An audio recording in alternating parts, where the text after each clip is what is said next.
पाकिस्तान ये मैच आराम से जीत रहा था, रिजवान आउट नहीं था। पाकिस्तान की टीम बहुत अच्छा चेज कर रही थी। रिजवान आउट थे या नहीं थे, इसको और जो है वो कंट्रोवर्सी मच गई है। ऐसा पाकिस्तान मैच वहां पर हारा जहां पर रिजवान को गलत आउट दिया गया। ऑस्ट्रेलिया को पाकिस्तान ने मुकाबला हार लिया। वो मुकाबला जो एक समय पर लग रहा था कि बहुत बहुत बहुत आसान जीत पाकिस्तान के पास हो सकती थी।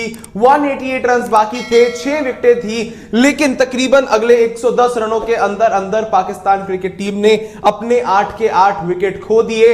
इस पूरे मुकाबले की सबसे बड़ी बात, सबसे बड़ी कंट्रोवर्सी रहेगी मोहम्मद रिजवान का विकेट। रिस्ट बैंड को गेंद लगकर जाती है, वो आउट था या फिर नॉट आउट था, उसके बारे में पूरी बातचीत आप सभी के साथ भी करेंगे।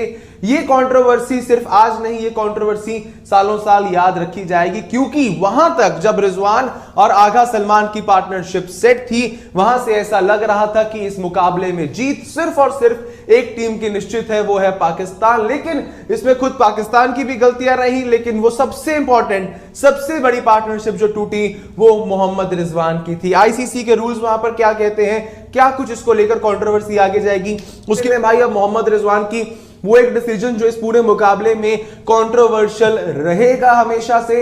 आयुष डबल एक्सटर्नल ऑन कर दीजिए, डबल स्क्रीन पर आप दिखा दीजिए रिजवान की तस्वीरें। सभी तस्वीरों को जल्दी से जल्दी आप साथ में घुमाते रहिए। जो मोहम्मद रिजवान का रहा था सारा का सारा सिनेरियो, ये देखिए यहां पर साफ क्लियर जो है वो देखा जा सकता है, इजीली देखा जा सकता है कि जो गेंद है वो रिस्ट बैंड को स्ट्राइक करके जा रही है। और जो यहां पर क्रिकेट के रूल्स क्या कुछ कहते हैं वो भी, ये एविडेंस शायद उतना ज्यादा क्लियर नहीं था। थर्ड अंपायर रिचर्ड इलिंगवर्थ ने वहां से इस फैसले को पलट दिया। उन्होंने ऑन फील्ड अंपायर का डिसीजन भी वहां पर जो है वो चेंज कर दिया।